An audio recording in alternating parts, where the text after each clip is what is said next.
Hey everyone, welcome back to our channel. If you're a proud owner of an iRobot Roomba C522 and you're suddenly seeing that frustrating error code 2025, you're in the right place. This error often pops up due to issues with the robot's sensors or wheels, like dust buildup or minor blockages, and it's usually an easy fix.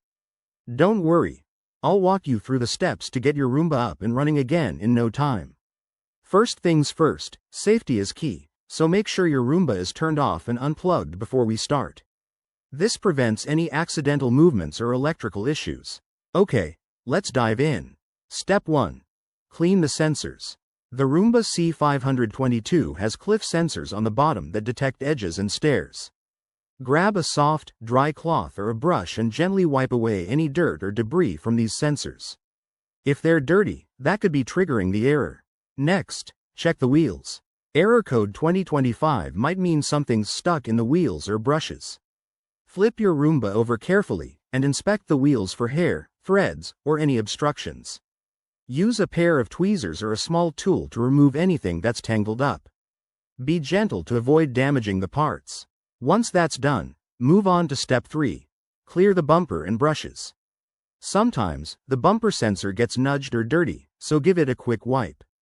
Also, remove the brushes, clean them thoroughly, and make sure they're securely back in place. Now, for step 4. Reset your Roomba. Hold down the Clean button for about 10 seconds until you hear a tone or see the lights flash. This can reset the system and clear temporary errors.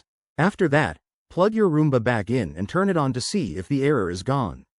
If it persists, try running a simple cleaning cycle on a clear floor to test it out. And there you have it. That's how you fix error code 2025 on your iRobot Roomba C522. Remember, regular maintenance like cleaning the filters and brushes can prevent these issues in the future. If you've tried all this and the problem continues, it might be time to contact iRobot customer support for more help. Thanks for watching, and if this video helped you, give it a thumbs up and subscribe for more tech tips and fixes. See you in the next one.